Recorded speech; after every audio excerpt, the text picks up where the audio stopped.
Hello everyone, welcome back to my channel. This is Paurnamashi और आज हम पढ़ेंगे class 11th NCERT cell the basic unit of life के chapter में cell envelope and its modifications के बारे में। पिछले लेक्चर में हमने सेल वॉल के बारे में पढ़ा था, प्राइमरी सेल वॉल क्या होता है और उनके फंक्शन के बारे में भी पढ़ा था। देन हमने मिडिल लैमेला के बारे में पढ़ा था। देन हमने सेकेंडरी सेल वॉल के बारे में पढ़ा था। फिर हमने सेल वॉल के मेजर फंक्शंस के बारे में पढ़े थे कि वो मैकेनिकल सपोर्ट देता है और एक फूड रिजर्वर की तरह भी काम करता है। हमारे सेल वॉल को वो बचा के रखता है और वो बैरियर प्रोवाइड करता है हमारे मैक्रोमोलिक्यूल्स, अनवांटेड मैक्रोमोलिक्यूल्स से, ठीक है, उनको अंदर घुसने नहीं देता है, अंदर आने नहीं देता है, ठीक है। तो हमने पिछले लेक्चर में ये सारे हम पढ़े थे। तो आज हम सेल एनवेलप के बारे में पढ़ेंगे, सेल एनवेलप और उनके मॉडिफिकेशंस के बारे में। वो वाला पैराग्राफ थोड़ा बड़ा है तो आज ख़त्म नहीं होगा, मैं आपको छोटे छोटे लेक्चर में कराकर मैं आपको 2-3 लेक्चर में ख़त्म करवा दूँगी, ठीक है। तो हम सेल एनवेलप स्टार्ट करते हैं, ठीक है।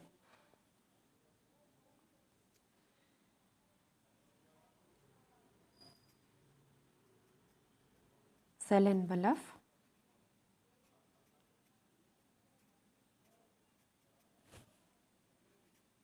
and its modification। आजकल हमारे नीट में, हमारे मेडिकल एग्ज़ाम्स में और हमारे सीबीएसई के एग्ज़ाम्स में सब हमारा यहाँ पर पैराग्राफ से क्वेश्चन पूछा जाता है ना, तो एक एक लाइन से। तो मैं आपको पैराग्राफ पूरा पढ़ना भी नहीं पड़ेगा, तो मैं आपको ऐसे मैं आपको करा के समझा दूंगी, ठीक है। तो आपको इजी भी होगा पढ़ने के लिए, ठीक है। तो हमारा cell envelope and its modifications में क्या है, तो मेरे पास यहाँ पर बुक भी है एनसीईआरटी का, जो आपको दिखाई नहीं दे रहा होगा, लेकिन मैं वहाँ से लाइन पढ़ कर आपको समझाऊंगी। और जैसे ही यहाँ पर आपको लाइन पढ़ूंगी, फिर लाइन से जो भी इम्पोर्टेंट जैसे लिखकर आपको मैं समझा सकूँ, और आप ये पढ़कर आप ये वाला मैं जो लिखूँ आप वो देखकर आप समझ जाओ, तो वैसे ही मैं पढ़ाऊँगी, ठीक है। तो cell envelope and its modifications. तो हमारा एनसीईआरटी के बुक में क्या लिखा है, तो फर्स्ट लिखा है most prokaryotic cells particularly the bacterial cells have a chemically complex cell envelope. हमारे प्रोकैरियोटिक सेल्स के बारे में हमने पढ़ लिया था कि प्रोकैरियोटिक सेल्स क्या होता है। हमारा वहाँ पर जाता है बैक्टीरिया, जाता है सियानोबैक्टीरिया, जाता है आर्किबैक्टीरिया, जाता है, ठीक है। तो वहाँ पर लिखा हुआ है most prokaryotic cells particularly the bacterial sales. Prokaryotic cells से हम बैक्टीरियल सेल्स को ज़्यादा लेते हैं, ठीक है। तो particularly the bacterial cells have a chemically complex cell envelope. उनके पास बैक्टीरियल सेल्स के पास एक केमिकली कॉम्प्लेक्स सेल एनवेलप होता है। उनके पास एक सेल एनवेलप होता है जो केमिकल से बना हुआ होता है, ठीक है। तो वही वाला वहाँ पर लिखा हुआ है most prokaryotic cells particularly the bacterial cells have a chemically complex cell envelope. तो यहाँ पर हम लिखेंगे प्रोकैरियोटिक सेल्स, ठीक है। मैं ऐसे आपको लिखवा रही हूँ जैसे आपको समझ में आ जाएगा, ठीक है। तो प्रोकैरियोटिक सेल्स हम पर्टिकुलरली बैक्टीरियल सेल्स, ठीक है, बैक्टीरियल सेल्स, आप बैक्टीरियल सेल्स मानेंगे ना प्रोकैरियोटिक सेल्स को। बैक्टीरियल सेल्स उनके पास क्या होता है, एक केमिकली कॉम्प्लेक्स सेल एनवेलप होता है, has chemically complex cell envelope, ठीक है। तो हमारे बैक्टीरियल सेल्स के पास एक केमिकली कॉम्प्लेक्स सेल एनवेलप होता है। Then the cell envelope consist of a tightly bound 3 layered structure. ये वाला जो सेल एनवेलप है ना, ये वाला जो सेल एनवेलप है, ये सेल एनवेलप, ठीक है, ये एक टाइटली बाउंड 3 लेयर्ड स्ट्रक्चर से बना हुआ है। टाइटली बाउंड मीन्स क्या, आप समझ रही होंगे, ठीक है। टाइटली बाउंड 3 लेयर्ड स्ट्रक्चर से बना हुआ है। Tightly bound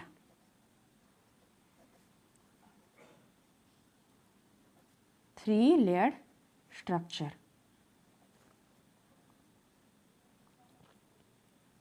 tightly bound 3 layered structure cell envelope, ठीक है। तो ये टाइटली बाउंड 3 लेयर्ड स्ट्रक्चर क्या होता है, फर्स्ट हमारा आता है the outer most glycocalyx. The cell envelope का आउटर मोस्ट उनका होता है tightly bound 3 layer structure. First उनका होता है ग्लाइकोकैलिक्स, जो आउटर मोस्ट में प्रेजेंट होता है, ठीक है, ग्लाइकोकैलिक्स, ये वाला आउटर मोस्ट लेयर होता है, ठीक है, ग्लाइकोकैलिक्स सेल एनवलप का आउटर मोस्ट लेयर, ठीक है। Then followed by cell wall, उसके ग्लाइकोकैलिक्स के बाद हमारा सेल वॉल आता है। सेल वॉल के बारे में मैंने आपको क्या पढ़ा दिया है, सेल वॉल क्या होता है, ठीक है, उनके 3 कंपोनेंट के बारे में, primary cell wall, secondary cell wall and primary cell wall, middle lamella और secondary cell wall, okay. Then हमारा आता है थर्ड में हमारा आता है the outer most glycocalyx followed by the cell wall and then the plasma membrane. Then cell wall के बाद में हमारा प्लाज्मा मेम्ब्रेन आता है ना, सेल मेम्ब्रेन, सेल और प्लाज्मा मेम्ब्रेन, सेल मेम्ब्रेन और प्लाज्मा मेम्ब्रेन, ठीक है। तो यहाँ तक हम फिर से समझेंगे। फर्स्ट हमारा प्रोकैरियोटिक सेल्स होता है। प्रोकैरियोटिक सेल्स में पर्टिकुलरली हम बैक्टीरियल सेल्स लेंगे। उन बैक्टीरियल सेल्स के पास एक केमिकली कॉम्प्लेक्स सेल एनवलप होता है, ठीक है। तो वो सेल एनवलप टाइटली बाउंड होता है और उन सेल एनवलप वो 3 लेयर का स्ट्रक्चर होता है। सेल एनवलप में 3 लेयर स्ट्रक्चर होते हैं, तो वो उनके पास 3 लेयर प्रेजेंट होता है, 3 लेयर प्रेजेंट होता है। तो फर्स्ट वाला लेयर होता है ग्लाइकोकैलिक्स, जो कि आउटर मोस्ट लेयर होता है सेल एनवलप का। देन सेकंड में आता है सेल वॉल, देन थर्ड में आता है हमारा सेल और प्लाज्मा मेम्ब्रेन, ओके। इतना तक क्लियर हो गया, ठीक है। देन ये वाला मैं आपको एक स्टार लगा देती हूँ, जैसे आपको समझने में कोई दिक्कत नहीं होगी, ठीक है। तो ये यहाँ तक हमारा एक क्या 3-4 लाइन, 1 2 3 4 4 लाइन चला गया, ठीक है। देन हमारा सेकेंड, देन हमारा उसके बाद वाले लाइन में आते हैं, ठीक है, ठीक है। तो ये वाला हमारा इतना लाइन चला गया। फिर उसके बाद वाले में क्या लिखा है, although each layer of the envelope performs distinct function they act together as a single protective unit. वो बोल रहा है कि ये 3 जो लेयर है उनका बेसिक अपना अपना फंक्शन होता है, उनका डिफरेंट फंक्शन होता है, लेकिन वो जब काम करते हैं एक साथ मिलकर एक प्रोटेक्टिव यूनिट की तरह काम करते हैं, ठीक है। उसने क्या बोला कि ये तीन लेयर जो प्रेजेंट है, ग्लाइकोकैलिक्स, सेल वॉल और प्लाज्मा मेम्ब्रेन, इनका भले ही डिफरेंट फंक्शन हो, लेकिन वो जब काम करते हैं वो एक प्रोटेक्टिव यूनिट की तरह काम करते हैं, मिलकर एक प्रोटेक्टिव यूनिट की तरह काम करते हैं, ठीक है। तो यहाँ पर मैं क्या लिखूँगी, यहाँ पर लिखूँगी these 3 layers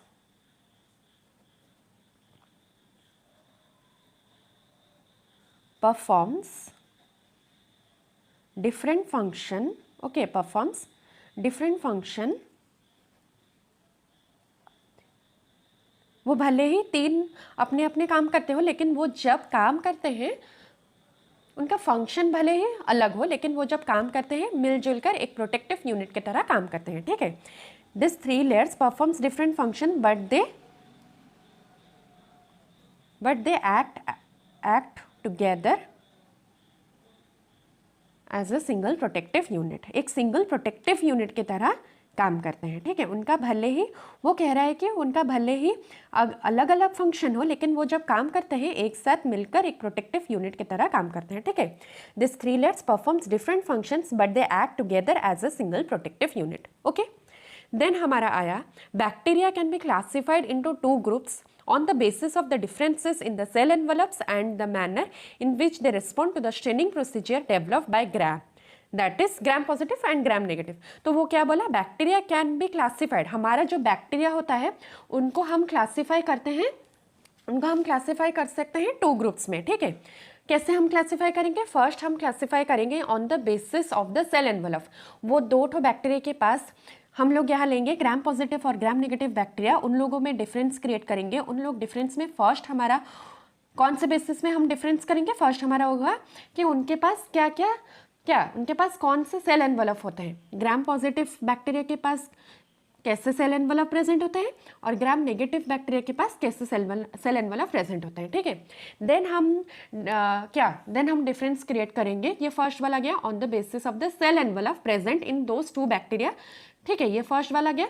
देन सेकंड में हम आएंगे on the basis of manner in which they respond to the staining procedure. Staining procedure से वो कैसे रिस्पॉन्ड करते हैं, वो ग्राम स्टेन जो होता है वो पर्पल कलर का होता है, उससे वो कैसे रिस्पॉन्ड करते हैं, तो उनके बेसिस में हम डिफरेंस देखेंगे। ठीक है, तो ये वाला हमारा इतना तो पॉइंट हो गया। ठीक है, तो those that take up the Gram stain, जो ग्राम स्टेन ले जाता है उनको ग्राम पॉजिटिव कहते हैं, और जो ग्राम स्टेन नहीं लेता है उनको हम ग्राम नेगेटिव बैक्टीरिया बोलते हैं। ठीक है, देन हम पढ़ेंगे the differences between the gram positive bacteria and the gram negative bacteria.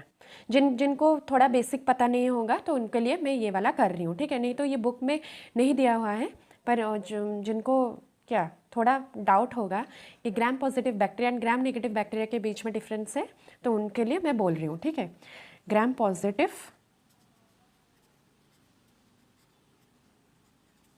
Bacteria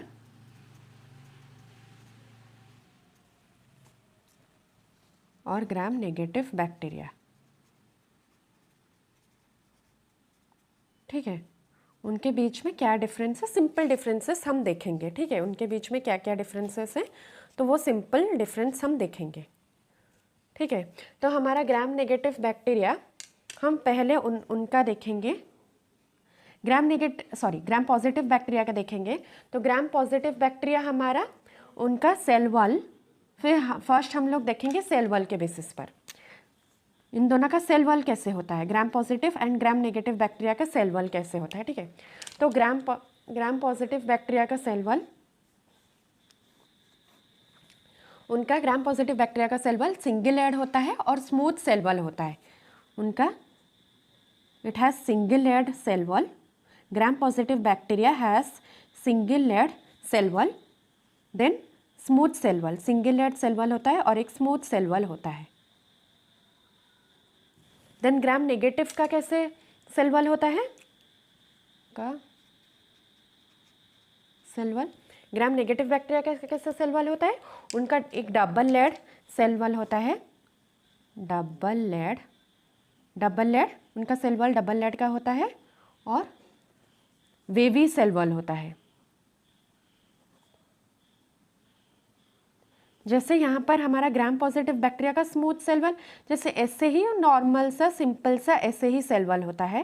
ठीक है, लेकिन हमारा ग्राम नेगेटिव बैक्टीरिया का वेवी टाइप का सेल वॉल होता है, ऐसे वेवी करके ऐसे उनका सेल वॉल होता है ग्राम नेगेटिव बैक्टीरिया का। ठीक है, तो ये वाला हमारा सेल वॉल गया।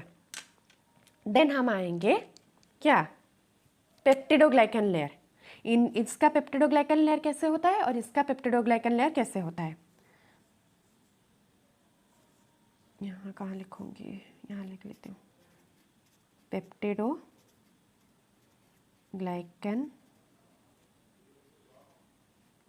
लेयर। ठीक है, ग्राम पॉजिटिव का पेप्टिडोग्लाइकन लेयर कैसे होता है, मैं थोड़ा यहाँ पर एक ऐसे कर लेती हूँ ताकि आपको कंफ्यूजन ना हो। ठीक है,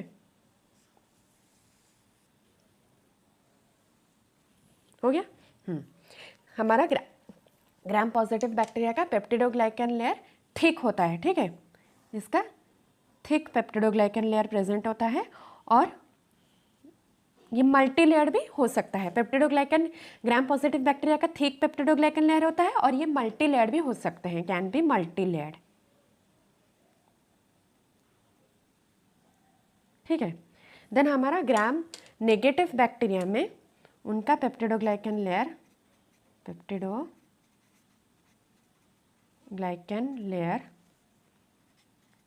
इनका ग्राम नेगेटिव बैक्टीरिया का पेप्टिडोग्लाइकन लेयर थिन होता है, थिन पेप्टिडोग्लाइकन लेयर होता है और सिंगल लेयर्ड होता है। It has single layered peptidoglycan layer, एक ही लेयर का पेप्टिडोग्लाइकन होता है। ठीक है, तो ये वाला गया। देन हम आएंगे ग्राम पॉजिटिव बैक्टीरिया में, हाँ, लिपिड कंटेंट। इनका लिपिड कंटेंट कितना होता है और ग्राम नेगेटिव बैक्टीरिया का लिपिड कंटेंट कितना होता है। तो हमारा ग्राम पॉजिटिव बैक्टीरिया का लिपिड कंटेंट बहुत ही लो होता है। ठीक है, लो लिपिड कंटेंट, लेकिन हमारा ग्राम नेगेटिव बैक्टीरिया का लिपिड कंटेंट बहुत हाई होता है, ठीक है, हाई लिपिड कंटेंट।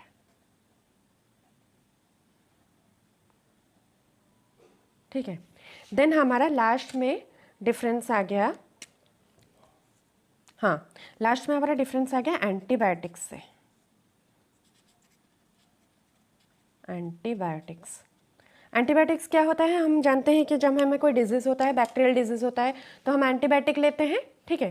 तो हमारा जब ग्राम नेगेटिव बैक्टीरिया अगर हमको कोई इन्फेक्ट करता है हमारे बॉडी में, तब वो एंटीबायोटिक लेने से ख़त्म हो जाता है, ठीक है। तो ये वाला हो जाएगा हमारा सस्पेक्टेबल टू एंटीबायोटिक्स, ठीक है।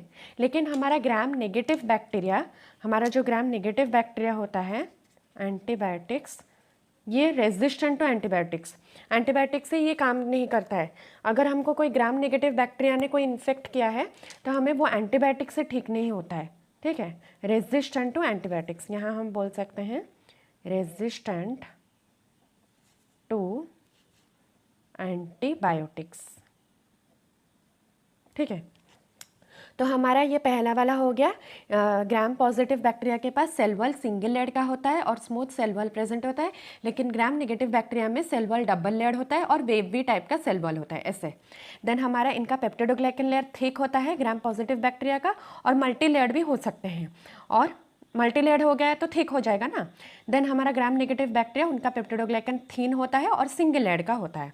देन हमारा ग्राम पॉजिटिव बैक्टीरिया में लिपिड कंटेंट लो लिपिड कंटेंट होता है, और हमारा ग्राम नेगेटिव बैक्टीरिया में हाई लिपिड कंटेंट होता है। देन हमारा ग्राम पॉजिटिव बैक्टीरिया में सस्पेक्टेबल टू एंटीबायोटिक्स, एंटीबायोटिक्स देने से वो ठीक हो जाता है ग्राम पॉजिटिव बैक्टीरिया। लेकिन हमारा अगर ग्राम नेगेटिव बैक्टीरिया ने हमें को इन्फेक्ट किया है तो एंटीबायोटिक्स देने से वो ठीक नहीं होते हैं, वो रेजिस्टेंट होता है एंटीबायोटिक्स से, ठीक है, वो काम नहीं करते हैं, ठीक है। So today we have studied some parts of the cell envelope, and then हम पढ़े what are the differences between the gram positive bacteria and gram negative bacteria, और cell envelope का कुछ और पार्ट रह गया है, वो मैं कल और अपकमिंग लेक्चर्स में कंप्लीट कर दूँगी, ठीक है। So if you like this video, like share and subscribe. So thank you everyone.